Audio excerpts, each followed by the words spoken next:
Maagang pagbangon mula sa hagupit ng kalamidad ang mithiin ni Pangulong Ferdinand R. Marcos Jr. sa pamamahagi ng tulong pinansyal sa mga naapektuhan ng Bagyong Christine sa Batangas. Inilatag rin ng Pangulo ang ilan sa mga binuo nilang hakbang para mapagaan ang epekto ng kalamidad. Ang detalye sa Balitang Pambansa ni Alan Francisco ng PTV Manila. Aabot sa 60 million pesos na halaga ng tulong ang ipinamahagi ni Pangulong Ferdinand R. Marcos Jr. sa 6 na bayan sa Batangas na naapektuhan ng Bagyong Christine.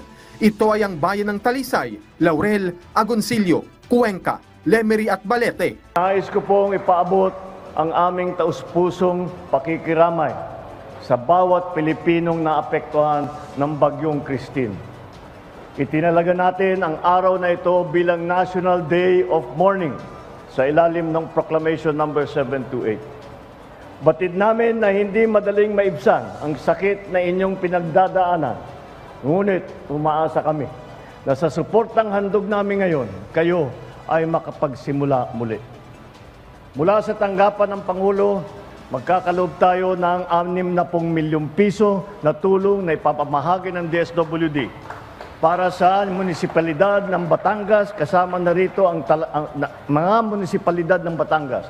Kasama na rito ang Talisay na lubhang naapektuhan ng Bagyong Christine.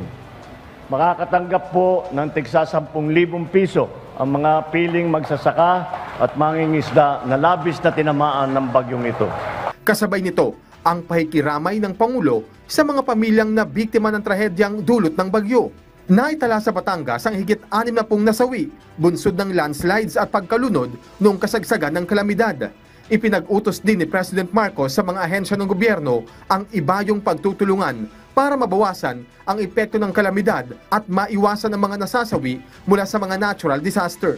Utos yan ng Pangulo nang pangunahan niya ang pamahagi ng Presidential Assistance to Farmers, Fisherfolk, and Families sa Talisay, Batangas kaninang umaga. Unang inatasan ni Pangulong Marcos ang Department of Science and Technology na paunlarin ang warning systems at ipagpatuloy ang pakikipagtulungan sa Department of the Interior and Local Government para agad na maabisuhan ng publiko. Inatasan ko na rin ang DOST at DLG na siguruhin ang tama at maayos na komunikasyon sa mga lokal na pamahalaan upang maging handa naman sila pagparating ang kalamidad. Patuloy din ang programa ng DILG ng Operation Listo na ang layon ay palakasin ang disaster preparedness ng ating mga LGU para sa paghahanda, pagtugon at pagsusubaybay sa mga sakuna. Para maiwasan naman ang pagbaha, partikular sa mga mababang lugar, inatasan ni President Marcos ang National Irrigation Administration, Department of Energy, DNR at Metropolitan Water Works and Sewerage System na dahan-dahang magbawas ng tubig sa mga dam bago pa man dumating ang bagyo. Ang NDRRMC at iba pang ahensya ng pamahalaan ay naatasan na rin na suriin ang kanilang mga pamamaraan sa ilalim ng disaster response upang mas mabilis tayo makapaghatid ng tulong sa mga naapektuhang pamayanan. Ang Department of Public Works and Highways naman, hinikayat ng Pangulo na paigtingin ang slope protection designs o yung disenyo ng dalusdos sa mga kalsada at tulay upang mas maging matibay at makabagay agad sa nagbabagong climate patterns tulad ng malalakas na ulan.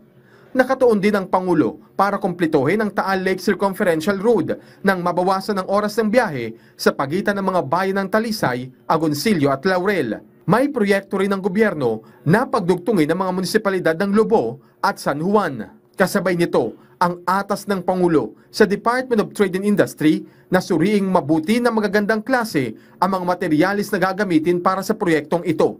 Kinilala rin ni President Marcos ang pribadong sektor sa kanilang mga tulong para sa mga nabiktima ng nagdaang bagyo. Sa puntong ito, nais kong pasalamatan ang pribadong sektor, kasama na dyan ang Metrobank, mga kawani ng pamahalaan, mga volunteer, mga first responder na nag-alay ng kanilang kakayahan upang makatulong sa ating mga kababayan. Mula sa PTV, Alan Francisco, Balitang Pambansa.